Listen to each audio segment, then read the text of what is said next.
Rejection आ रहा है, इतना डस्ट रिजेक्शन आएगा तो असेंबली को कैसे मेटेरियल देंगे? ये भगवान, मैं तो पहले ही परेशान हूँ, पहले ही अपनी प्रोडक्शन को पूरा नहीं कर पा रहा हूँ और मैनेजमेंट ने तो इस बार भी रिजेक्शन का टारगेट कम कर दिया है। ये भगवान अब क्या करूँ मैं? अरे इतना क्यों निराश हो रहे हो? ऐसी कौन सी प्रॉब्लम है जिसे मिलकर हम सब सॉल्व नहीं कर सकते? और मिलके एक क्वालिटी सर्कल करते हैं और इस प्रॉब्लम का हम समाधान निकालते हैं। क्यों साथियों, करेंगे ना? हाँ, हम करेंगे। यार हमें भी लगा हौसला देखकर, पर हम बढ़ते गए। रास्ता देखकर, खुद ब खुद नजदीक आती गई। मंजिलें हमारा हौसला देखकर। नमस्कार साथियों, गुरुविंदा राइटिंग डिवीजन मानेसर टीम ताकीवट इस क्वालिटी सर्कल में आप सभी का हार्दिक अभिनंदन करती है। आइए हम आपको अपने प्लान से परिचित करा दें। हमारा प्लान गुजरात चेन्नई पुणे मानेसर में स्थित है। मानेसर प्लान का major customer Maruti Suzuki India Limited है।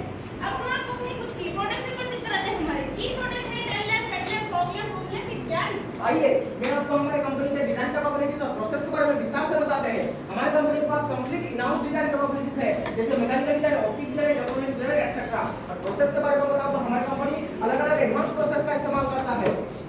हमारे कंपनी को हर साल नए इनोवेटिव अवार्ड से सम्मानित किया जाता है। हाल ही में हमने सबसे बड़ा award Maruti Suzuki India Limited quality communication meet 2024-25 में बेस्ट डोज प्रैक्टिस अवार्ड मिला है, जो क्वालिटी परफॉर्मेंस को दर्शाता है। अब हम आपको अपनी टीम से परिचित कराते हैं। मैं टीम लीडर जितेंद्र। मैं टीम मेंबर साधना। मैं कृष्णा। मैं सोनू। हमने अपनी पार्टी सर्कल की जर्नी को 25 फरवरी 2025 को रजिस्ट्रेशन किया। हम प्रत्येक सोमवार को 4 से 5 बजे तक डोजो रूम के अंदर मीटिंग करते थे। हमने टोटल 10 मीटिंग के दौरान में 90% अटेंडेंस पर इस पार्टी सर्कल की जर्नी को पूरा किया है। हमने इस प्रोजेक्ट को पूरा करने के लिए क्वालिटी सर्कल के 12 स्टेप को फॉलो किया है। Step 1 identification of work related problem. इसके बाद टीम ने मिलकर के ब्रेनस्टॉर्मिंग किया और डिपार्टमेंट में आने वाली सभी प्रॉब्लमों को लिस्ट डाउन किया, जिसमें से हमारी 40 प्रॉब्लम निकल के सामने आई, जिसमें से 24 प्रॉब्लम हमारे लिए उपयोगी थी, 15 प्रॉब्लम को हमने काइजन के द्वारा सॉल्व किया, बचे हुए 9 प्रॉब्लम को हमने एबीसी में कैटेगरी में बांटा। तो हमने पाया कि ए टाइप की 6 प्रॉब्लम, बी टाइप की 2 प्रॉब्लम और सी टाइप की 1 प्रॉब्लम थी। ए टाइप की प्रॉब्लम को हम क्लियरिंग की टीम के द्वारा सॉल्व करेंगे। Step 2 selection of problem. Problem की सिलेक्शन के लिए टीम ने मिलकर के डिसीजन मेकिंग सीट का सहारा लिया। इसके अनुसार सबसे हाई रिजेक्शन पीएमसी के रिफ्लेक्टर में आ रही थी, जिसको टोटल 96 स्कोर मिला। अतः टीम ने इसी के ऊपर कार्य करने का निश्चय किया। जैसा कि हम सभी जानते हैं, किसी भी कार्य को पूरा करने के लिए प्लान की आवश्यकता होती है। हमने इस प्रोजेक्ट को पूरा करने के लिए माइलस्टोन चार्ट के साथ जैसे एक प्लान बनाया। Step 3 define the problem. जैसा कि हम सभी जानते हैं, किसी भी प्रॉब्लम को कहा जाता है कि यदि प्रॉब्लम को अच्छी तरीके से डिफाइन कर ले तो हमारी आधी प्रॉब्लम सॉल्व हो जाती है। आदमी समझते हैं ना। ये हमारा हेडलैम्प में लगने वाला रिफ्लेक्टर है, जो कि हेडलैम्प का मुख्य पार्ट है। इसमें क्या होता है, डस्ट जो होती है एटमॉस्फेयर में होती है, जो कि इसके सरफेस पर आके डिपॉजिट हो जाती है, जो कि हमें दिखाई नहीं देती है, लेकिन मेटलाइजिंग के बाद वो विजिबल हो जाती है, जिसको कस्टमर देखते ही रिजेक्ट कर देता है।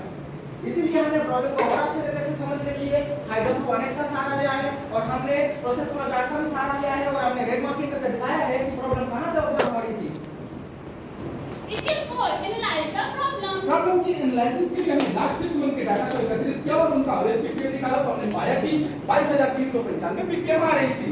फिर हमने पेरेटो की सहायता लिया। पेरेटो के अनुसार जो हमारी वाईजीएट और वाईएनसी रिफ्लेक्टर के अंदर जो प्रॉब्लम थी 80% कंट्रीब्यूट कर रही थी, और हमने उसको डिफेक्ट वाइज पेरेटो बनाया। तो हमने देखा कि जो डस्ट और डेंट की प्रॉब्लम थी वो 50% कंट्रीब्यूट कर 80% कंट्रीब्यूट कर रही थी, जो कि उसको हमने 50% कम करने का टारगेट लिया। स्टेप 5 में हमने ब्रेनस्टॉर्मिंग की सहायता से डस्ट के सभी संभावित कारणों को प्रभावित करने वाले पॉसिबल कॉजों को मेज मशीन मटेरियल और मेथड में डिवाइड किया। हमने मैन के सारे प्रोग्रामों को जो स्क्रैच पर स्टैंडर्ड्स का वैलिडिटी चेक किया, तो हमने पाया कि इसमें कोई भी पॉइंट वैलिड नहीं था। यदि हम मेटेरियल की बात करें तो हमारे पीएमसी रिफ्लेक्टर में जो डिप्लेसिंग के दौरान में डस्ट चिपक रहा था और यूवी ओवन और अल्ट्रासोनिक की जो एयर बैलेंसिंग थी वो कभी-कभी नेगेटिव हो रही थी, जो इस पर ऐसा नहीं होना चाहिए, तो पॉइंट वैलिड था। मटेरियल की बात करें तो हमने देखा कि वॉशिंग के दौरान हमारा पार्ट हैंडलिंग का तरीका सही नहीं था और ये पॉइंट वैलिड था। जब हमने मेथड की कॉस्ट को वैलिडेट किया तो हमने पाया पेंट स्प्रेडिंग पहले से बेस पर पार्ट में डिपॉजिट हो रहा था और अल्ट्रासोनिक वॉशिंग प्रॉपर नहीं हो रहा था और मेटलाइजिंग के बाद जस्ट विजुअल दिखाई दे रहा था। Step 6 finding out the root cause. जो भी हमारे वैलिड कॉज निकल के उसको ग्राउंड के जड़ तक जाने के लिए टीम ने मिलकर वाइप एनालिसिस किया, जो कि इस प्रकार है। डिप्लेसिंग के दौरान पार्ट के ऊपर डस्ट जो पाई जा रही थी, डस्ट क्यों पाई जा रही थी? क्योंकि जो डिप्लेसिंग के दौरान जो उसके एक्स्ट्रा पार्टिकल्स थे उसके टेबल पर ही डिपॉजिट हो रहे अरे थे। ऐसा कैसे हो सकता है? वहां तो वेट स्क्रबर लगा है जो कि एक्स्ट्रा पार्टिकल को खींच लेता है। जो वेट स्क्रबर की स्पीड थी वो उसको सब करने के लिए अपर्याप्त हो रही थी, क्यों अपर्याप्त हो रही थी? क्योंकि वेट स्क्रबर की जो स्पीड थी उसको सकी नहीं कर पा रही थी और यही हमारा रूट कॉज था। जो हमारा बेकिंग स्टेशन पर रिफ्लेक्टर के अंदर डस्ट पाई गई, क्यों पाई गई? क्योंकि जो अल्ट्रासोनिक क्लीनिंग के बाद भी कुछ पार्टों में डस्ट जो थे वो विजिबल हो रहे थे। क्यों विजिबल हो रहे थे? क्योंकि जो डस्ट के जो पाउडर होते हैं वो पानी की सतह के ऊपर रह जाते थे, जो पार्ट में चिपक जा रहा था। क्यों चिपक जा रहे थे? क्योंकि टैंक का पानी स्थिर था और यही हमारा रूल था। हमने देखा कि इनपुट प्रोसेस में रिफ्लेक्टर में डस्ट आ रही थी। क्यों आ रही थी? क्योंकि हमारा पैकेजिंग स्टैंडर्ड सही नहीं था। क्यों नहीं सही था? क्योंकि हमारा डस्ट जो थी पिन से ही जनरेट हो रही थी। क्यों पिन से जनरेट हो रही थी? क्योंकि उसमें कॉर्गेट सेपरेटर का यूज कर रहे थे। ये पॉइंट यह वैलिड था। मोल्डिंग प्रोसेस के दौरान पार्ट्स पे फिटिंग मार्क्स आ रहे थे जो मेटलाइजिंग के बाद बिल्कुल ही डस्ट की तरह दिखाई देते।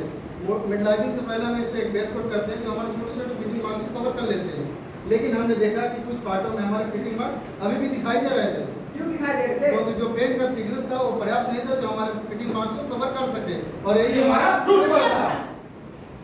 हमारा जो पेंट शॉप एरिया का जो पेंटिंग एरिया का जो डस्ट थी वो रोबोट से जो पेंटिंग होती थी वो पेंट जो डस्ट थी वो फ्यूम्स की तरह दिखाई दे रही थी।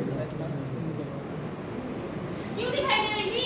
क्योंकि जो पेंटिंग एरिया और टर्न टेबल दोनों पास-पास थे। क्यों पास-पास थे? क्योंकि उसमें एक सिंगल विंडो थी और एक ही विंडो से ही लोडिंग और अनलोडिंग दोनों एक सेम टाइम में करते थे। क्यों करते थे? क्योंकि बूथ की डिजाइन ही ऐसी थी कि उसमें सिंगल विंडो था और यही हमारा रूल था। जब हमने बेकिंग ओवन का वाई एनालिसिस किया तो हमने पाया कि ओवन का ऊपर डस्ट आ रही थी। क्यों आ रही थी? क्योंकि ओवन का एयर बैलेंसिंग नेगेटिव था। क्यों नेगेटिव था? क्योंकि हमारे ओवन का प्रीहीटर और बैकहीटर चौक हो गया था। क्यों चौक हो गया था? क्योंकि हमारे ओवन जो था वो ओपन एनवायरनमेंट में था और प्रीहीटर और बैकहीटर का जो फ्रीक्वेंसी था वो डिसाइड नहीं किया हुआ था और ये हमारा रूल था। Step 7 data analysis. जो भी हमारे रूट पर निकल के उसको टीम ने जाकर गेमर में चेक किया और उन्हें पाया कि इसमें सारे पॉइंट वैलिड था। Step 8 developing solution. जो भी हमारे रूट पर निकल के आए सभी का हमने काउंटर मेथड डिसाइड किया और उनको हॉरिजॉन्टल डेवलपमेंट करने का भी प्लान किया। Step 9 force improvable resistance. Solution को डेवलप करने में हमारे सामने कुछ बाधा भी आ रही थी कि वेट स्क्रबर की स्पीड को इंक्रीज कराना था जो प्री डूम की टीम के द्वारा पॉसिबल नहीं था। उसके लिए मेंटेनेंस टीम को कन्विंस करना था। जो हमारी दूसरी प्रॉब्लम थी कि हमें विंड के अंदर कॉर्गेट सेपरेटर का इस्तेमाल कर रहे थे, उसके लिए ट्रॉली की आवश्यकता थी, वो जो इन हाउस पॉसिबल नहीं था, उसके लिए परचेज टीम को कन्विंस करना था। Step 10 trial implementation. जो भी हमारे निकल के आए थे सभी का हमने ट्राई किया और पाया कि सभी के रिजल्ट पॉजिटिव थे। Step 11 regular implementation. सारे ट्रायल करने के बाद हमने इसको फुल इंप्लीमेंटेशन का प्लान किया जो कि हम आपको पायलट के माध्यम से समझाएंगे। इस इंप्रूवमेंट में जो हमारा रिफ्लेक्टर था उसके रिप्लेसिंग के दौरान से जो उसके एक्स्ट्रा पार्टिकल थे उसके टेबल पर ही डिपॉजिट हो जा रहे थे। इसके बाद हमने वेट स्क्रबर की स्पीड को इंक्रीज करा दिया जो कि डस्ट को पूरी तरह से सक कर लेता है और इससे हमारी डिटेक्शन कम हुई।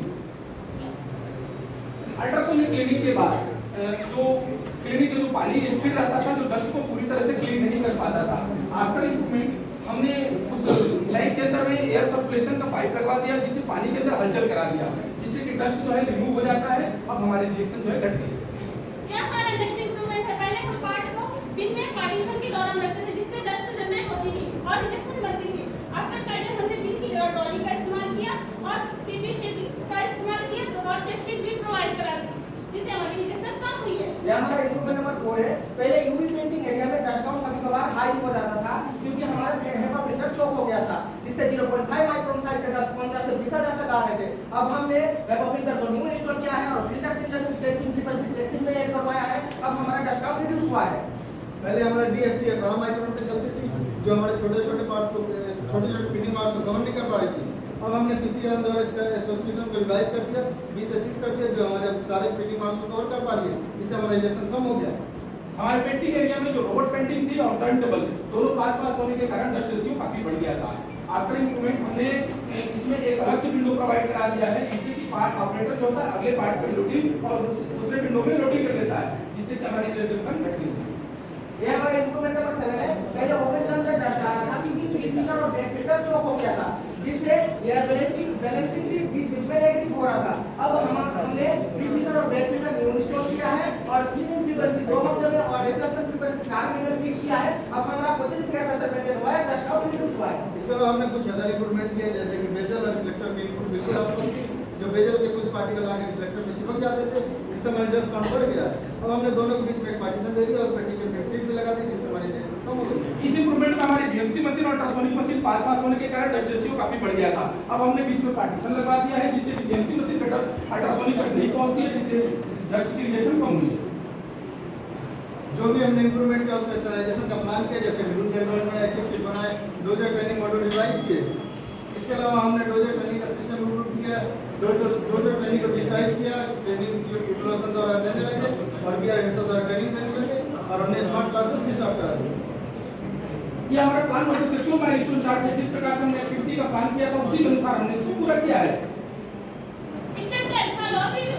सब इंप्रूवमेंट करने के बाद हमने इफेक्टिवनेस को चेक किया तो हमने पाया कि जो हमारा डस्ट का पीटीएम था वो 6430 से घट करके अब 33365 रह गया है। और यदि हमने रिजेक्शन पीटीएम की बात करूं तो हमारा 10906 से घट करके अब 6609 रह गया है।